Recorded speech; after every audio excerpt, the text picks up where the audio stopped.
دعا کے لغوی معنی پکارنا اور بلانا ہے۔ اسلامی اصطلاح میں اللہ تعالیٰ کے حضور التجا اور درخواست کرنے کو دعا کہتے ہیں۔ دعا عبادت کا مغز ہے۔ اللہ تعالیٰ اپنے ان بندوں کو پسند فرماتا ہے جو اس کی بارگاہ میں دعائیں مانگتے ہیں اور اپنے گناہوں کی معافی طلب کرتے ہیں۔ دعا کرنے سے پہلے اور آخر میں درود شریف پڑھ لینا چاہیے۔ حضرت عمر رضی اللہ تعالیٰ عنہ فرماتے ہیں کہ بغیر درود شریف کے دعا آسمان و زمین کے درمیان معلق رہتی ہے، مطلب کہ آسمان اور زمین کے درمیان ٹھہری رہتی ہے۔ وَقَالَ رَبُّكُمُ ادْعُونِي أَسْتَجِبْ لَكُمْ إِنَّ الَّذِينَ يَسْتَكْبِرُونَ عَنْ عِبَادَاتِي سَيَدْخُلُونَ جَهَنَّمَ دَاخِرِينَ۔ اور تمہارے پروردگار نے فرمایا کہ مجھ سے دعا کرو، میں تمہاری دعاؤں کو قبول کروں گا۔ جو لوگ میری عبادت سے سرتابی کرتے ہیں ان قریب ذلیل ہو کر جہنم میں داخل ہوں گے۔ وَإِذَا سَأَلَكَ عِبَادِي أَنِّي فَإِنِّي قَرِيبٌ أَجِيبُ دَعْوَةَ الدَّاعِ إِذَا دَعَانِ فَلْيَسْتَجِیبُوا لِی وَلْیُؤْمِنُوا بِی لَعَلَّهُمْ یَرْشُدُونَ۔ اے پیغمبر، جب آپ سے میرے بندے میرے متعلق دریافت کریں تو آپ میری طرف سے فرما دیجئے کہ میں تمہارے قریب ہی ہوں۔ جب کوئی پکارنے والا مجھے پکارتا ہے تو میں اس کی دعا قبول کرتا ہوں، تو ان کو چاہیے کہ میرے احکام کو قبول کریں اور مجھ پر ایمان لائیں تاکہ نیک رستہ پائیں۔ حضرت ابو ہریرہ رضی اللہ تعالیٰ عنہ سے روایت ہے کہ نبی کریم صلی اللہ علیہ وآلہ وسلم نے ارشاد فرمایا، جس شخص کو یہ بات خوش کرے کہ اللہ تعالیٰ اس کی دعا سختیوں اور بے چینیوں میں قبول کرے، اسے چاہیے کہ خوشحالی کے وقت بھی کثرت سے دعا کرے۔ حضرت سہل بن عبداللہ تستری رحمۃ اللہ علیہ سے روایت ہے کہ اللہ تعالیٰ نے آپ کو ایک لڑکا عطا فرمایا۔ بچپن میں جب وہ بچہ اپنی والدہ صاحبہ سے کھانے کے لیے روٹی مانگتا تو والدہ بچے کو کہتی کہ اے بیٹا اللہ تعالیٰ سے کھانا مانگ۔ وہ بچہ محراب میں چلا جاتا اور مصلی بچھا کر اللہ تعالیٰ کے سامنے سجدہ میں گر جاتا اور اللہ تعالیٰ سے کھانا طلب کرتا کہ اے اللہ مجھے بھوک لگی ہے، مجھے روٹی دے دے۔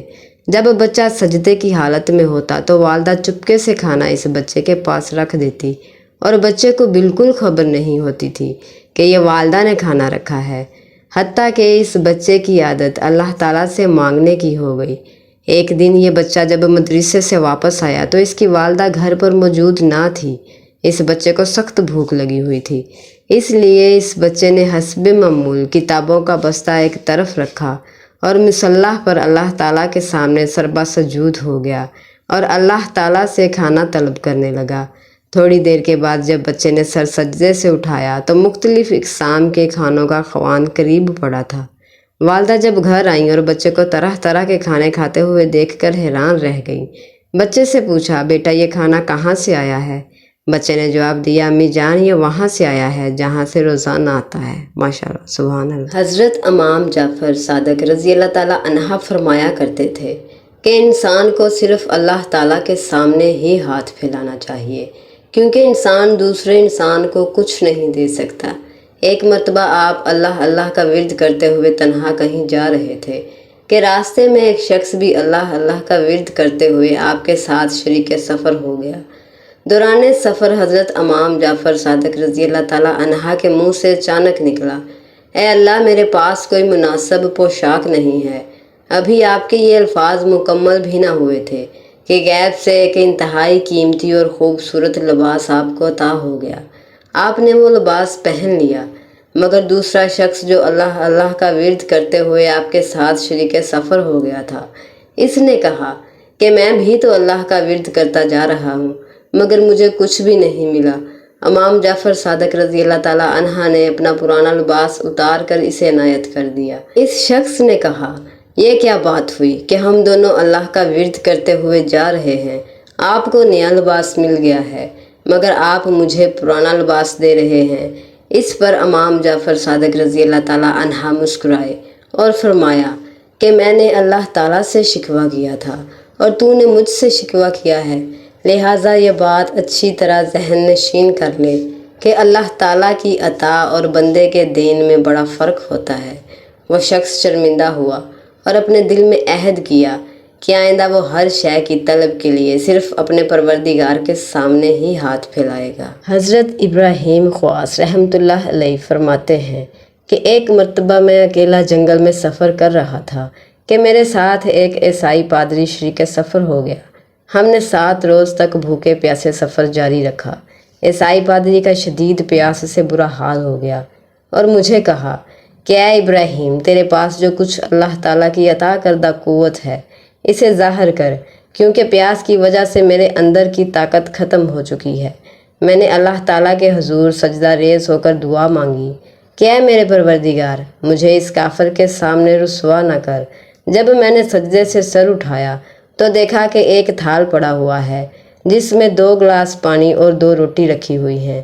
ہم نے کھانا کھایا اور آگے چل پڑے۔ جب مسلسل 7 روز گزر گئے تو میں نے عیسائی پادری سے کہا کہ اب تیری باری ہے، تو بھی اپنے مجاہدہ کی طاقت ظاہر کر۔ عیسائی پادری نے اپنا سر زمین پر رکھا اور کوئی بات کہی۔ میں نے دیکھا کہ فوراً ایک تھال ظاہر ہوا جس میں 4 گلاس پانی اور 4 روٹیاں رکھی ہوئی تھیں۔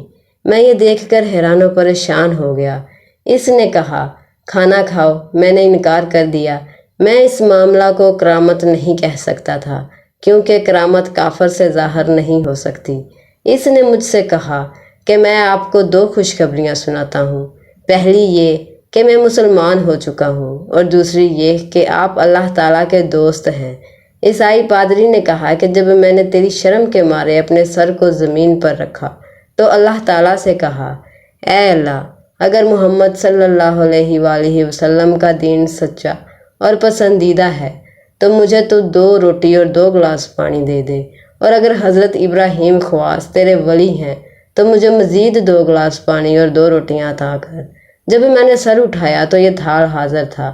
اسی وقت حضرت ابراہیم خواص نے کھانا کھایا اور وہ پادری مسلمان ہونے کے بعد ایک بزرگ بن گیا۔ ناظرین، اسی طرح کی اسلامی معلوماتی ویڈیوز اگر آپ دیکھنا اور سننا چاہتے ہیں تو میرا چینل سچی اچھی باتیں ضرور سبسکرائب کریں اور ویڈیو کو لائک اور شیئر کرنا نہ بھولیں۔ شکریہ۔